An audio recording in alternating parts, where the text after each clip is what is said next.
Hey,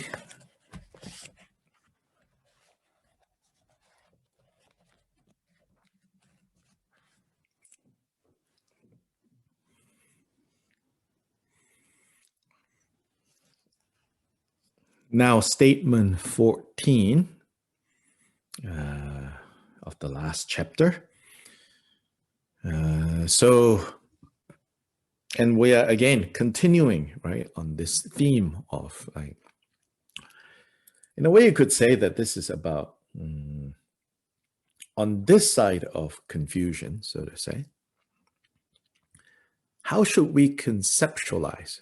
After all these are still concepts.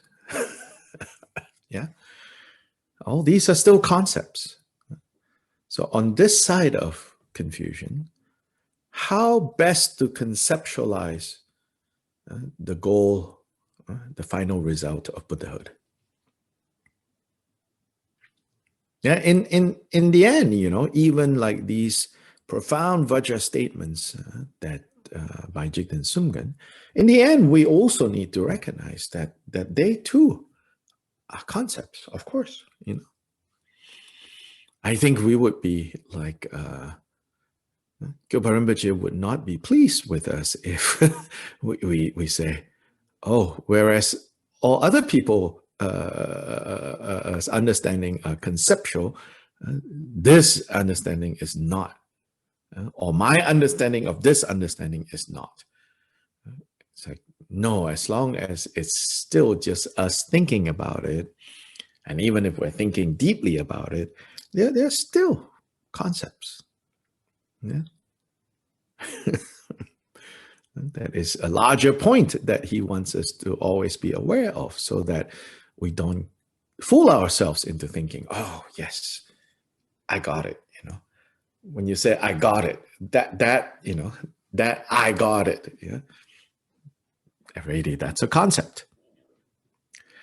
So one way to understand like these statements, especially in the 7th chapter, because the 7th chapter is about the result, right? The fruit, the final result of our training. So here we can say, what's going on here is Gyalpa Rinpoche making these statements to say that while we are still in the state of confusion, how best to think about what the final goal is, with the caveat, with the very important caveat, with the very important footnote, which says, but when it actually comes to the state of Buddha, even these concepts, even these precious Vajra statements, right, they are not it. So I think that we should not forget, Then, if we were to characterize what Gyalpa Rinpoche wants to emphasize and say, what's more useful, what's a more useful way to understand Buddhahood, it's quite clear that if you have to choose how to speak of Buddhahood, it's quite clear that he worries about, so to say, not that he has worries, but as a matter of speech, we say he's concerned about, he's worried about nihilistic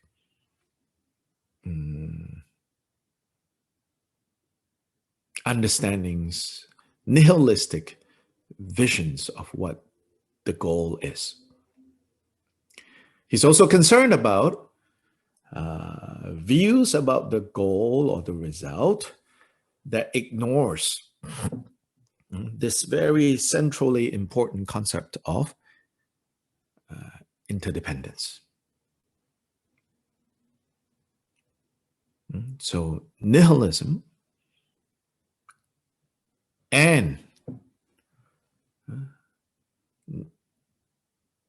forgetting, ignoring, contradicting the principle of interdependence. Then, in fact, these two things are the same, two sides of the same coin, two sides of the same mistake.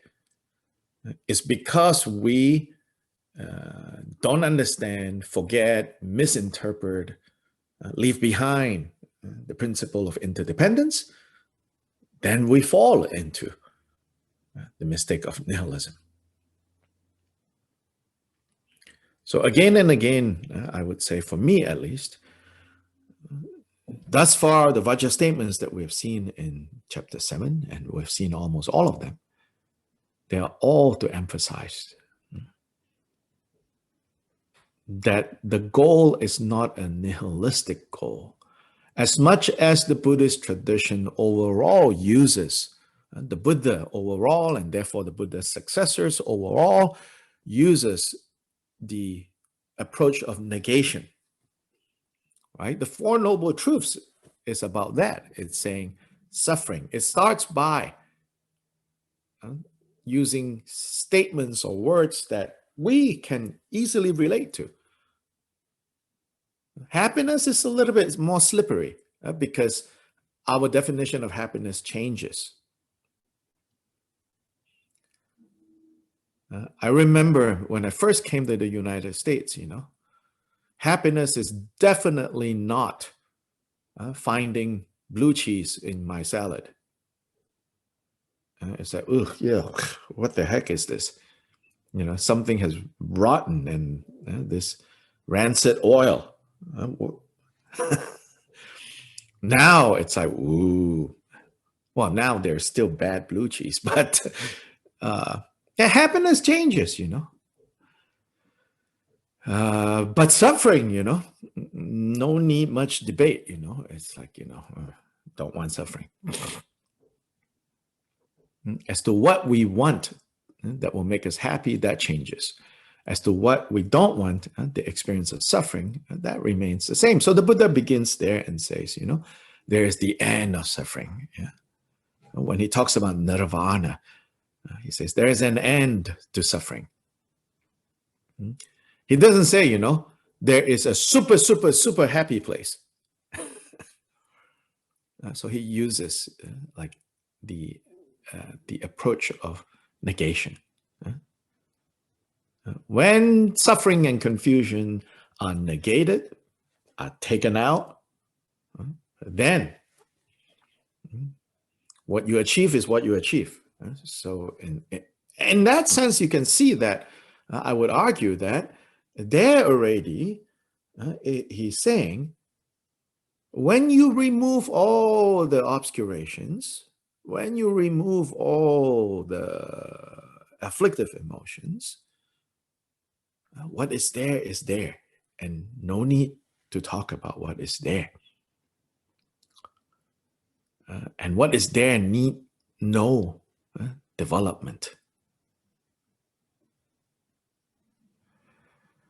So these Vajra statements in chapter 7 are concerned to address the view, the misconceptions, the mistaken views that take negation too far, so that it sounds as if Buddhas are simply those sentient beings who have turned themselves into a vacuum. Not a vacuum cleaner, a vacuum, just vacuous, empty. But it's not just empty. It's empty of afflictive emotions, empty of kleshas, but replete with, filled with Buddha qualities. Then the other point shown here is, then all the skillful states of mind that we are cultivating along the path, such as the four immeasurables, such as the 37 factors that lead to enlightenment, such as aspiration bodhicitta, that all these are not merely, again, not merely means to get to somewhere, but they are characteristics of that somewhere that we're getting to. So that now when we practice these characteristics, we're in fact habituating ourselves to what that place already is. So we do not then relate to our practices in a kind of use and toss attitude. Sometimes when we express this means as a means to an end, it can turn into that, including, use the teacher and then toss. Like, oh, you're so great. Oh, you're so wonderful. But then toss. It become too instrumental, too practical. And I said, this is one thing that Americans are very practical, Say, oh, so this is the technique. This is the means, Then I've learned the technique. I've learned the means. Oh, I don't need.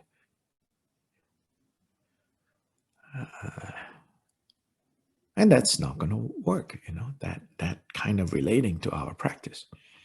So that's another, I think, big point in these Vajra statements. That these things that we cultivate now, shamatha, vipassana, 4 immeasurable minds, Noble Eightfold Path, 4 foundations of mindfulness, 4 forms of generosity, 6 paramitas.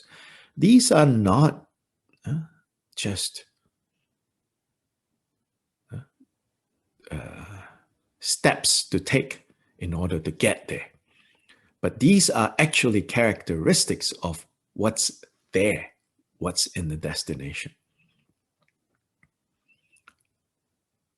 So the expression of Dogen, I find very useful for us. To practice is to be Buddha. You do not practice to become a Buddha. You already are a Buddha. And what do Buddhas do? Buddhas practice. Why? Because what we call practice for Buddhas is expressing the Buddha-ness. Their Buddha-ness is what they express. So you can see in Buddha Shakyamuni's life, in the earliest sources, his biography, after his awakening, when he's not teaching the students, when he's not traveling, his natural inclination, his natural state is to remain in a state of meditative equipoise. Because surely the Buddha doesn't need to meditate anymore. If you see meditation, if you see cultivation of the mind, as a means to an end, you say, well, he has already arrived. Why is he still walking? Right? Well, he's already arrived. Why is he still walking around? Hasn't he arrived? Because the walk, so to say, to practice, is part of what people who have arrived do. What Buddhas naturally do is to remain in meditative equipoise. And then when there's a need for them to speak, to communicate, they do. Otherwise, their natural state is to be in a state of meditative equipoise.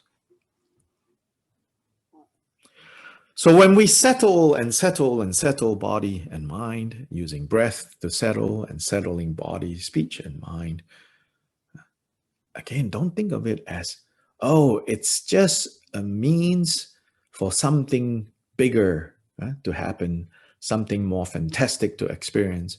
But the very practice, cultivation, the very act of settling is what Buddhas do.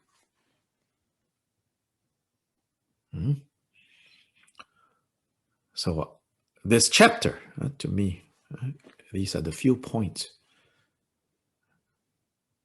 But the state of Buddha, do not conceptualize it as in nihilistic terms. Interdependence continues to be the underlying principle even in the state of Buddha. In fact, in the state of Buddha, the unmistaken working of interdependence is fully visible, fully clear, without mistakes. Right now, we make choices based on not seeing interdependence, not understanding interdependence, not getting what interdependence is. And only as a Buddha, that Buddhas know fully interdependence and therefore make perfect choices that perfectly benefits beings. Second point and third point. All the practices, all the states of mind that we cultivate on the path, they are characteristics of what the result look like. Now 714, the three bodies remain undifferentiated, meaning the three kayas, Dharmakaya, Sambhogakaya, and Nirmanakaya. This is said in response to people who say the three bodies are revealed at different places, to different retinues, and within different teachings. So there is, again, this tendency to treat the categories in a very rigid way. In some ways, you can say no choice. When scholars, I don't say this in the bad sense, as a criticism, but part of the job of scholars and of the masters to arrange these teachings in a way that is easy to understand, easy to remember, help kind of puts things into perspective. Inevitably, sometimes students who don't know how to read these texts, receive these teachings, make the mistake of making these categories all very rigid. In a way, it's okay. You inevitably, you will go through this phase, especially at the beginning. When you're actually, it won't happen at the beginning, because at the beginning you may be very excited and then you want to learn anything and everything. So you just simply learn everything. And then there's not much clarity. And then these days, not only do you learn like Buddhism, you also learn a lot of things that is just kind of like spiritual. Yeah, like generally spiritual, right? So you learn and you're very excited and everything. Then later, maybe because, you meet some Buddhist teachers that for whatever reason, convince you like, oh, you should get serious. Or then you get serious. Then you start to learn all the categories. And at that point, usually, you might temporarily experience a period of being very rigid. Everything you need to know. Every question you need to ask. Then you diligently write down everything. Three bodies, three kayas, sometimes four kayas, and this is how this is, this is how this is, this is how this is. In itself, it's like recognizing that it's a stage that you have to go through, then no problem. But don't get stuck in that stage. And so much so that, some people insist very strongly, if it is a tantra, if it is a text called blah, blah, blah, tantra, then the teacher of that necessarily has to be Vajradhara, not Shakyamuni.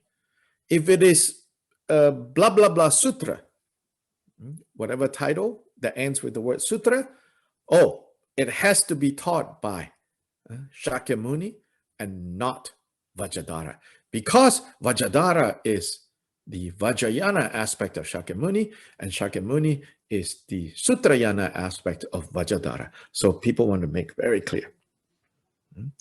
Then they say Amitayus, that wears a crown, has silts, have jewelry. Oh, that's a Sambhogakaya form.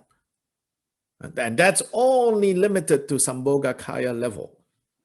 So yes, we learn these things. We get these categories right, generally correct, and generally we should be clear so that we're not, like fuzzy.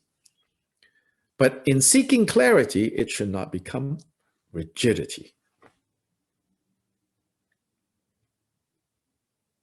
So here Kyopa Rinpoche says, actually, the three kayas are undifferentiated.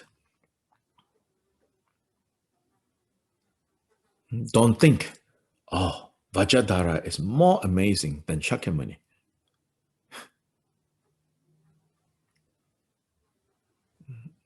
No, they are different phases of the same state, the same Buddha mind.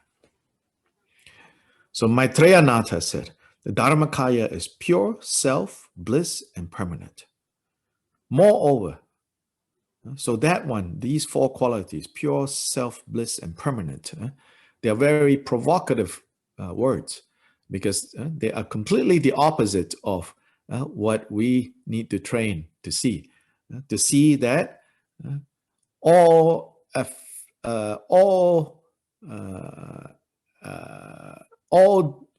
impure experiences, all experiences are impure, meaning all experiences with subject and object, they are not pure.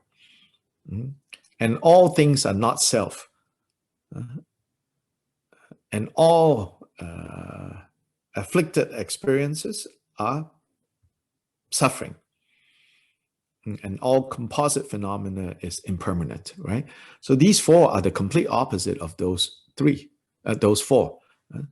Dukkha, suffering, anitya, impermanence, anantman, non-self, and asubha, impure. These are said to be supreme contemplations for us to see the impure to be impure, the impermanent to be impermanent, because we go around making the mistake of thinking that which is painful can be pleasure, that which is impermanent can be permanent. But here it says the Dharmakaya is pure, self, bliss, and permanent. In fact, this is found also in the Mahaparinirvana Sutra, which is the Mahayana version of the and Mahayana account of the teachings that the Buddha gave before he passed away. Moreover, that the Sambhogakaya is complete with the major and minor marks and endowed with all qualities of samsara and nirvana is taught in the Sambhogakaya section of the teaching on the three bodies in the Suvarna Prabhasha, the Golden Light Sutra, and the Abhisamaya Lankara. Furthermore, the Abhisamaya Lankara, which was taught by Maitreya, also teaches the activity of the two higher bodies, inseparably united as the Dharmakaya. So it says, for as long as the world exists, unquote, and so forth. And the non-differentiatedness of the three bodies is taught by Maitreya, who said, the great compassionate one knows the world. Having gazed upon all worldly beings, he manifests without deviating from the Dharmakaya with the various natures of the Nirmanakaya to perform the 12 deeds. So you cannot look at Buddha Shakyamuni and say, oh, this is just Nirmanakaya. Yeah, as if the Dharmakaya is somewhere else, and then the Nirmanakaya is over here walking around as Buddha Shakyamuni. They're inseparable. Since the form bodies appear as two from the Dharmakaya, which is the essence, they are nothing but the Dharmakaya itself. Form body includes both Sambhogakaya and Nirmanakaya. Therefore, the embodiment of the purified mental afflictions is the Dharmakaya. Its ornamentation with the major and minor marks is the Sambhogakaya, and its appearance as that which trains everyone whomsoever is the Nirmanakaya. Hence, they are simply undifferentiated. So it's saying that even when you look at Buddha Shakyamuni, if you really see Buddha Shakyamuni, know that his essence is always Dharmakaya. Then the 112 major and minor marks are the Sambhogakaya. Those are the Buddha qualities. Which is, it is said that even with Buddha Shakyamuni, not everyone saw, recognized those marks, those signs. Then when Buddha Shakyamuni is teaching and guiding, that aspect is the Nirmanakaya. So don't make the mistake of saying, oh, Buddha Shakyamuni, that's Nirmanakaya. Whereas the Dharmakaya is so much greater. Again, I think most of you maybe don't have this kind of thinking. That's also because you have not really hung out in different Dharma centers, busying here, busying there. Then you meet a lot of people with very strange ideas. Like, oh, Samantabhadra, the primordial Buddha, is better than Vajradhara. The Nyingma primordial Buddha, the Dzogchen primordial Buddha is more amazing than the Kagyu Dharmakaya Vajradhara. The people who talk about things like that. And it's like, you don't understand, how these kayas are.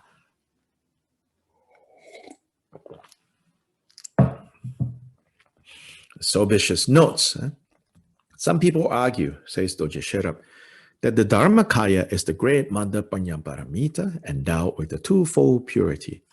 Her Dharmadhatu palace is great emptiness. She is surrounded by the retinue of her sons, the Buddhas of the 10 directions. She teaches the perfection of discriminative knowledge, the unborn, and so on. And she dwells possessing the 5 certainties and is timeless. Then, secondly, the Sambhogakaya is such that the exalted Vairochana dwells in the Akanishta Ganavihya palace, surrounded solely by Bodhisattvas of the 10th stage, solely teaching Mahayana and remaining at all times with the 5 certainties. Thirdly, Nirmanakaya is such that the great sage dwells at places that are not fixed, such as Vulture Peak, Deer Park, Bodh Gaya, so on and so forth. He is surrounded by all kinds of disciples, high and low, the retinues of all 3 vehicles, and he teaches the 3 vehicles with the 5 aspects, not ascertained.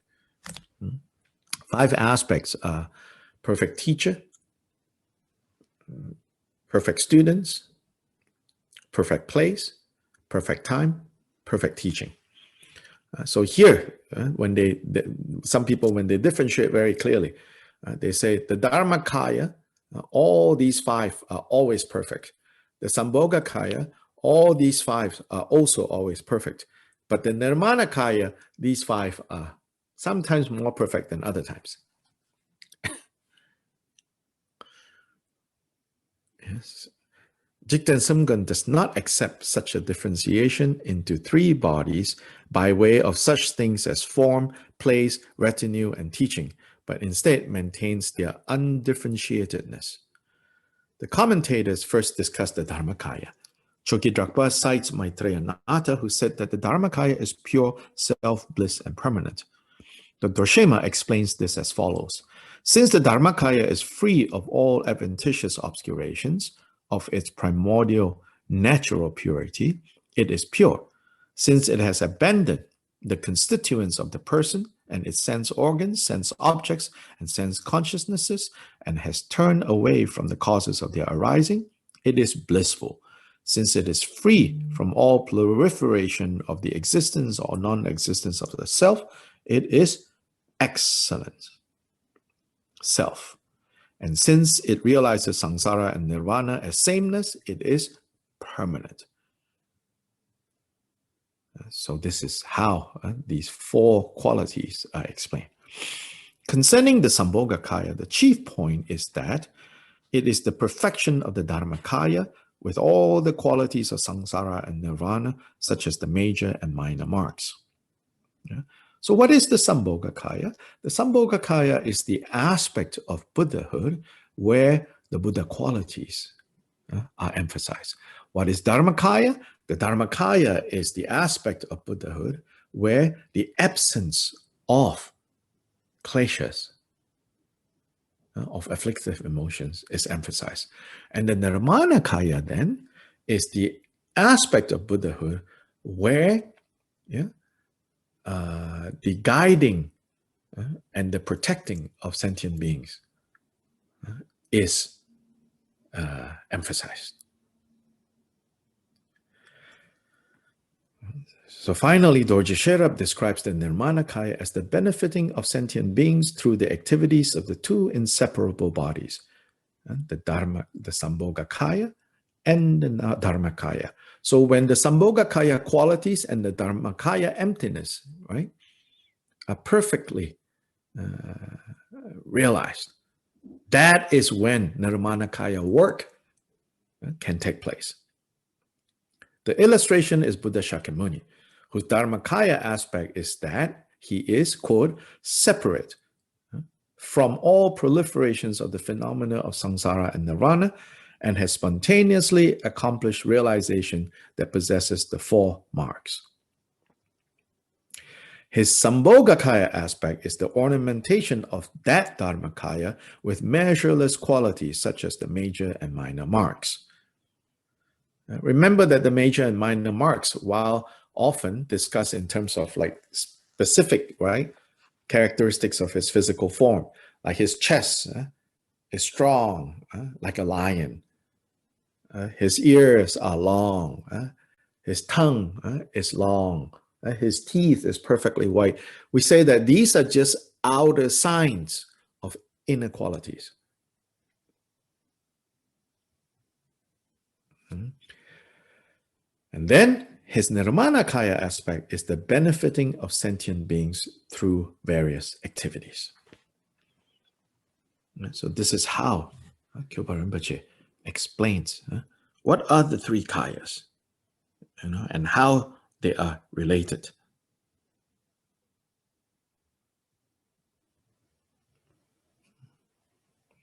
Yeah, so now, any questions or comments?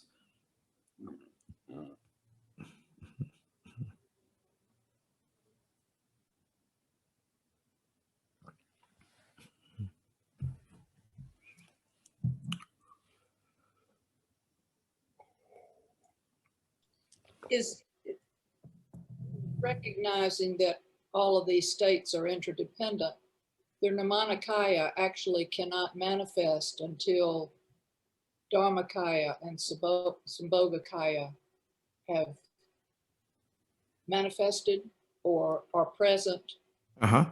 Yes. That's yes. correct. But their Nirmanakaya is... Yeah, there's no Nirmanakaya without Sambhogakaya and Dharmakaya.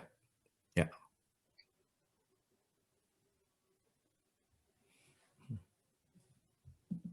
Yeah. And that to speak of Nirmanakaya as if, Nirmanakayas exist without a basis in Sambhogakaya or Dharmakaya makes no sense.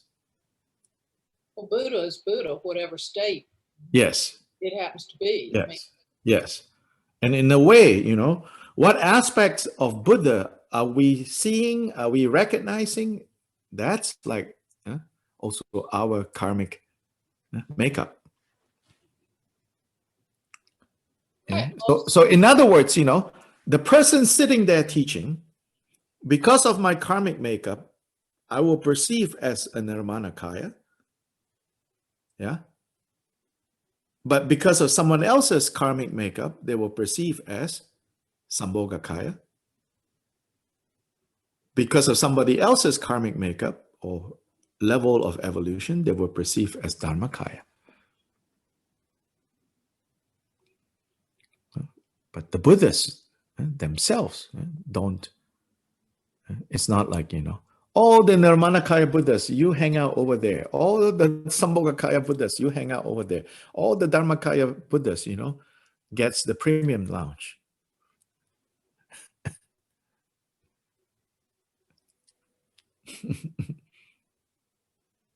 I also want to say that I think your explanation of practice as being Buddha or expressing Buddha qualities has been so very helpful in making the practice much more interesting, because implied in striving to using it as a means to get somewhere, for me, is the idea that I may never get there. Yeah. And it just can get very disappointing. And I think that idea just changes the whole framework Yes. practice and makes it more interesting, and makes it something to look forward to often, not always, but it just changes everything as far as, in my case, perception of Yeah. practice. Yeah, it's sort of like even as simple as, right, in a mundane example, some people just, think in terms of like, I just eat to live, not because they're poor, not because, they don't have access to food. There are lots of people in those situations, then obviously makes sense, but there are some people who say, I just eat to live. So they never enjoy their food, right? If anything, eating is kind of a chore. But then there are those who say,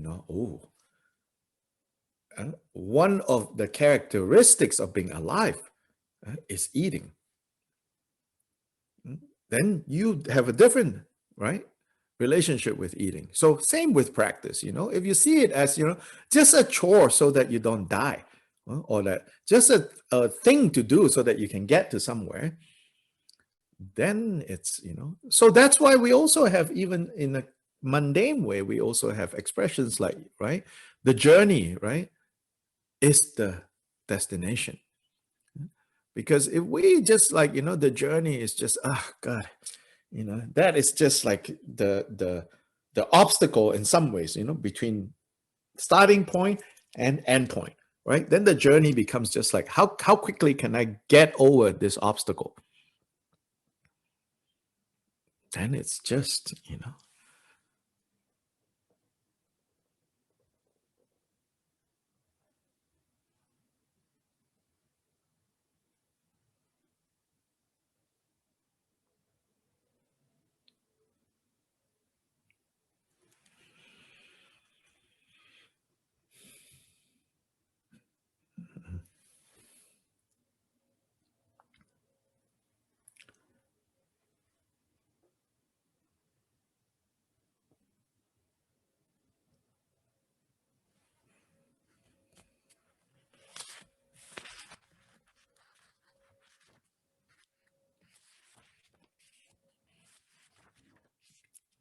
the questions or comments?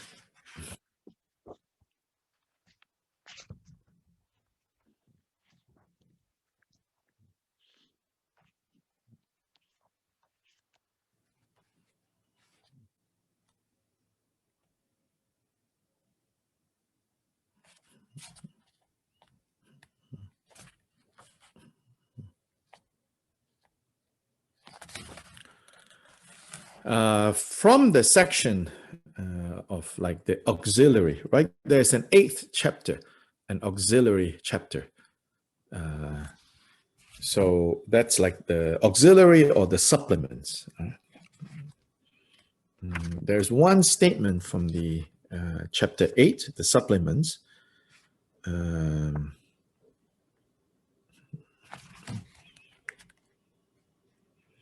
last statement on page 724, or statement 47, it says, the Buddha is the embodiment of the resolve for awakening. Yeah? So we have seen this in chapter 7, in the statement that says, let's look at the statement. So this can help illustrate or further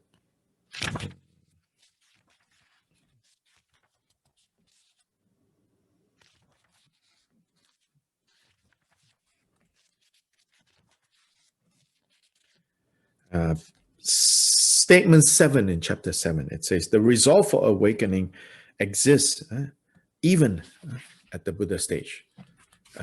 So another way of stating that is, what is Buddha? Buddha is nothing but the embodiment of the resolve for awakening, what we call relative bodhicitta.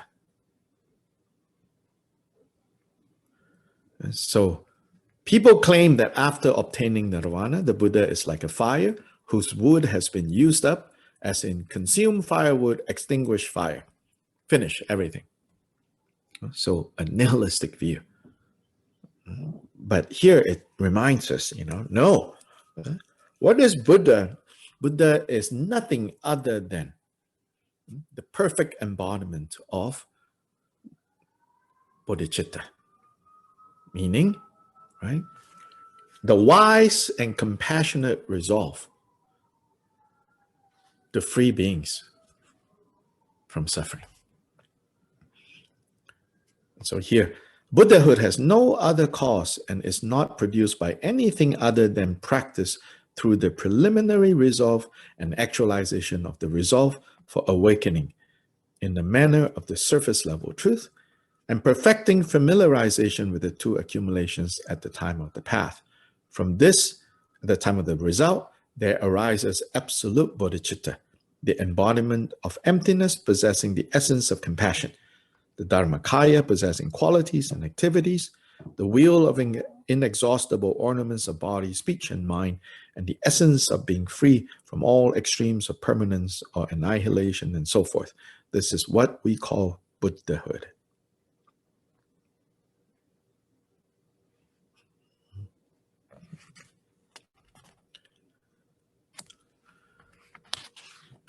Yeah, so the state of Buddha is nothing but the embodiment of what's right at the beginning. And the beginning of the path to awakening is the initial resolve, the initial aspiration, the vow, the desire to achieve the state of Buddha. And when you achieve the state of Buddha, what is it that you achieve? You achieve the realization of that goal.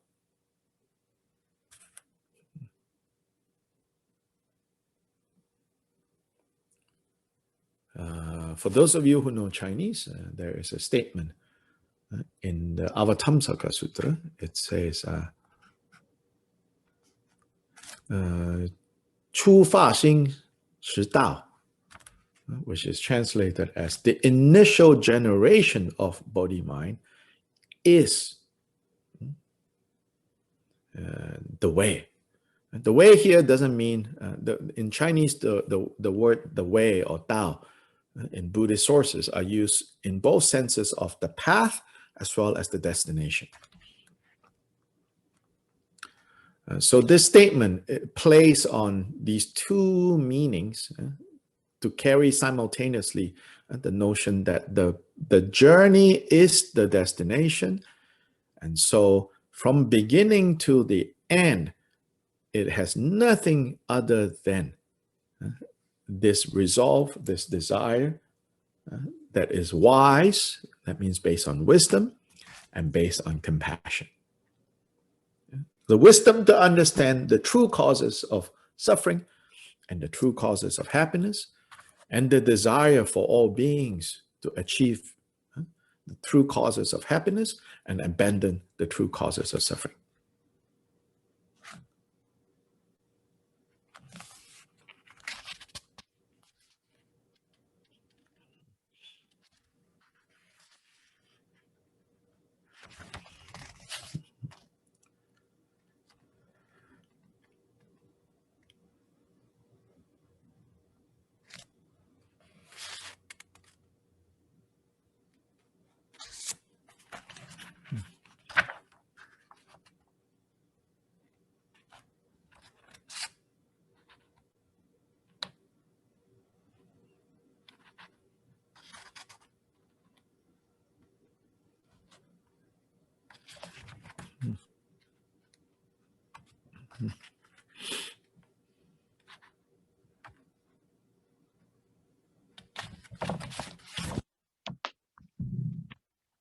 7:14. And so we shall stop here, I think, today. Then Friday, last statement, 7:15. But Friday will not be the last class for this series. It will be sometime in the following week, because for auspiciousness, we should go back to statement 1 in chapter 1 and statement 1 in chapter 6. Kind of go back to the beginning. Why is it auspiciousness?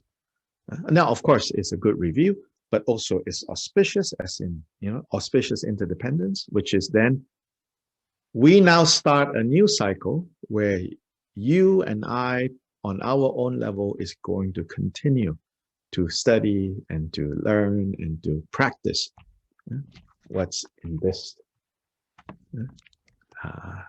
root text and commentary, so that we don't stop. We will continue. So we go back to the beginning of that. So sometime next week, we will get there. Then this series on the Bodhicaya-vatara, I'm now fairly sure that we will start, those of you who want to participate, twice weekly, we are going to start on the 12th of May, which is the first day of Sakadawa. All this auspicious interdependence. Again, I didn't choose, because I fly to Nepal on the 15th. No, not the 12th, sorry, the 11th is the Tuesday. So 11th, the Tuesday, when we start. So it's on the eve of Sakadawa, on the 11th, sorry. So that's the Tuesday. And then Saturday is the 15th. And that day, I fly off at 9 p.m. So 9 a.m. we will have class. So 11 and 15. So we enter into Sakadawa with the start of a new series, the Bodhicaya-vatara. Then, hopefully, when I get to Nepal, the internet signals are strong enough and stable enough, then 18th, 22nd, 25th, 29th, we will continue. Yeah.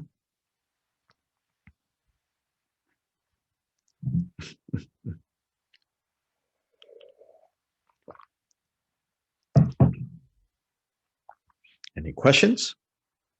Comments?